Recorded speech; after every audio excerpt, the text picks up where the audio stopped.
future investigations.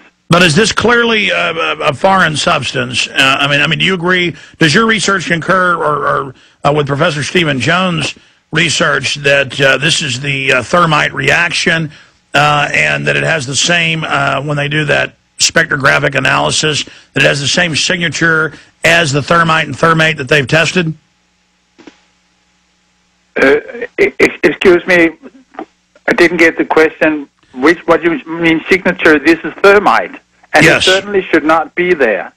Yes, okay, exactly. This is definite, and it is a very advanced variety of thermite. It's nano-thermite.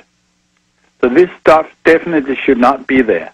Yes, and one of the major point or result of our conclusion is that those who put it there should tell us when, how, and why it got there. Well, people, Professor, always ask, how could Al-Qaeda get into Tower 1 and 2 and 7? 7 was FBI, CIA, Defense Intelligence, IRS, and what was a National Security Command Center, the largest CIA subbase outside of Langley, Virginia, in the world. And I wonder how Al-Qaeda snuck into the CIA base and did that.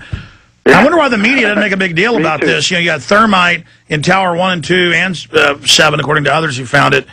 But I mean, I'm digressing here. So this is thermite. It's in there. Other people found this and tested it. What does this mean to you?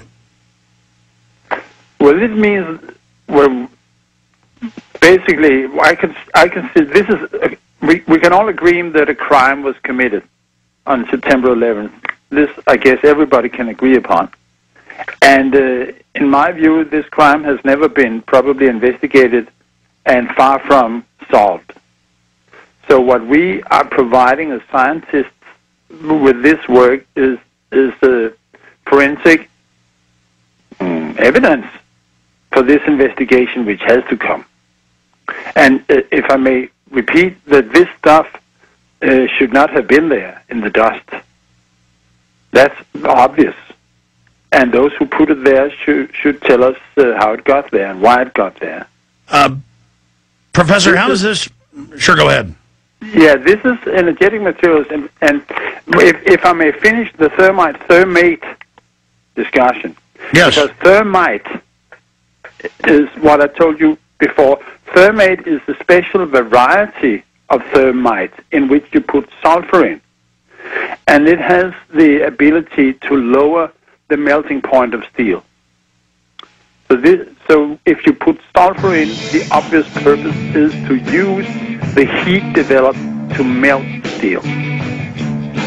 And I think it's very obvious that this is what happened in the towers, where you could see molten metal pouring out. Stay there, Professor. Professor Harrit, Niels Harrit, please stay with us. We'll give out any websites or other key places where folks can read your paper. We really appreciate you joining us. Back after this quick break. We've got you till 45 after, sir. Infowars.com. Hope you are listening to what you're hearing here.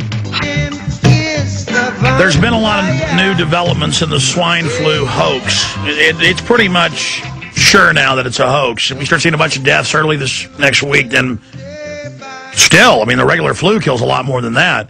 All this grandstanding, all of this, it's a big distraction from other issues, like the one we're covering now with Professor Niels Harrit, just an amazing individual, wrote a scientific paper with 8 other authors titled Active Thermetic Material Discovered in Dust at the 9/11 World Trade Center.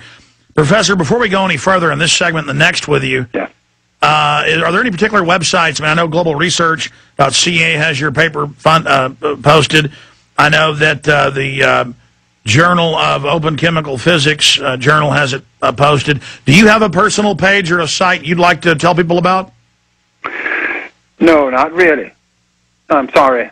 No, that's great. No. I was just, just offering. Now, explain to us, how did you get interested in this to research it and look at it?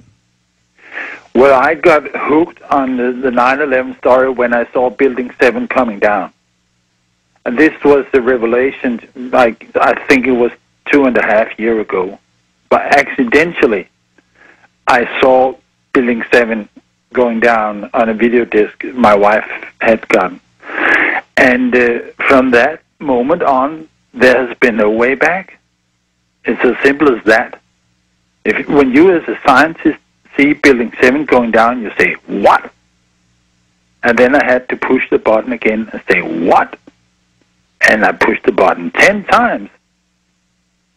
And my jaw was hanging, you know.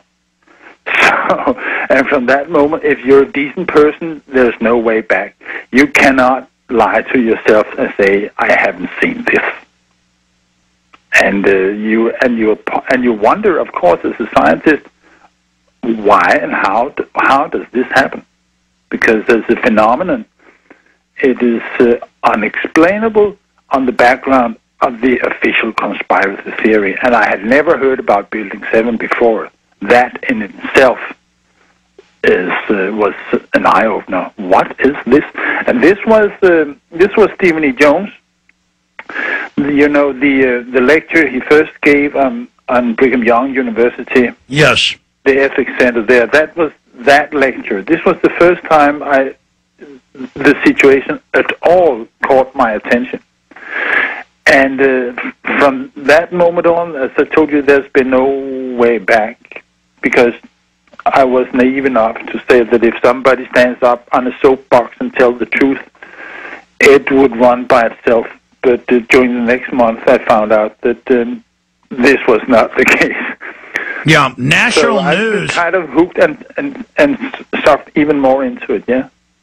And then you find out more and more, like BBC reported the Tower 7 had fallen before it fell, and they reported exactly how it fell, and so did CNN. Yeah. And then we found out they were fed a Reuters report of false scripting, and then you just add the evidence on that. But now you've gotten samples, tested it, it has this in it. I'm sure you've seen, since you've been researching, the fact that NIST happens to have all these explosive thermite experts working in it, and they're the people, it seems, covering up 9/11. I wonder why they're doing that. Well, there's an excellent paper by Kevin Ryan on these relationships between different people and different laboratories and NIST. But what I was pretty fast sucked into the science aspect of World Trade Center, and at some point felt the commitment as a scientist to take care of that. So maybe I think probably the only person in Denmark who has actually read the NIST reports. Yeah, you are sticking with that. And we're going to do a final segment. We're about to break and just come back for 10 more minutes with you. I'm going to cover the flu. But, Professor, we appreciate your courage. You've been on national television now in the Netherlands. The media is giving you attention. Other peer-reviewed journals are doing similar studies. And the findings are, this was going on. What type of response are you getting from people in Europe? I know that I've seen polls where the majority of people in Europe think it was an inside job. Actually, it is boiling. It's growing rapidly day by day. And it's true, I've been on national television, and there are two clips. Actually, one of them has been posted on YouTube and seen by many people, I realize. And the other one will be coming up very shortly, I can announce.